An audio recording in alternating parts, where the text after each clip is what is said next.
What is the most important time you spend with your students? Would you believe it's when you're not asking them to do anything? Welcome to radforlife.com, where we break down the Establish, Encourage, Respond framework for classroom management. Today we're continuing with the Establish piece, focusing on establishing relationships. The strategy we're looking at today, non-contingent time. It's a bit of a funny name, but it makes sense. So much of what we do with students is conditional. It's contingent on them doing something we've asked, following an instruction, completing a task, or stopping a behavior. In fact, some students hear more commands in a day than they do genuine interactions. Non-contingent time is the opposite of that. It's time we spend with students that isn't dependent on anything they've done. There's no demand attached, no expectation they have to meet first. It's just being there unconditionally. This can look simple, standing nearby while they're doing something they enjoy, listening when they want to tell you about something that matters to them, watching them do something they're proud of. You're not correcting, you're not directing, you're just present.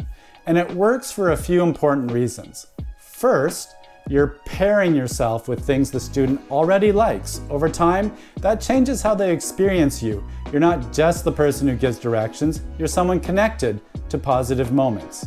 Second, you're sending a clear message. The student matters, even when the work isn't done, even when things haven't gone perfectly. One structure you might have heard about is the 2x10 strategy, 2 minutes a day for 10 days in a row, connecting with the student about something they care about. But it doesn't have to look exactly like that. In fact, there's no research showing the 2x10 strategy is a magical number. The idea isn't the numbers, it's the approach, intentional, non-contingent, positive.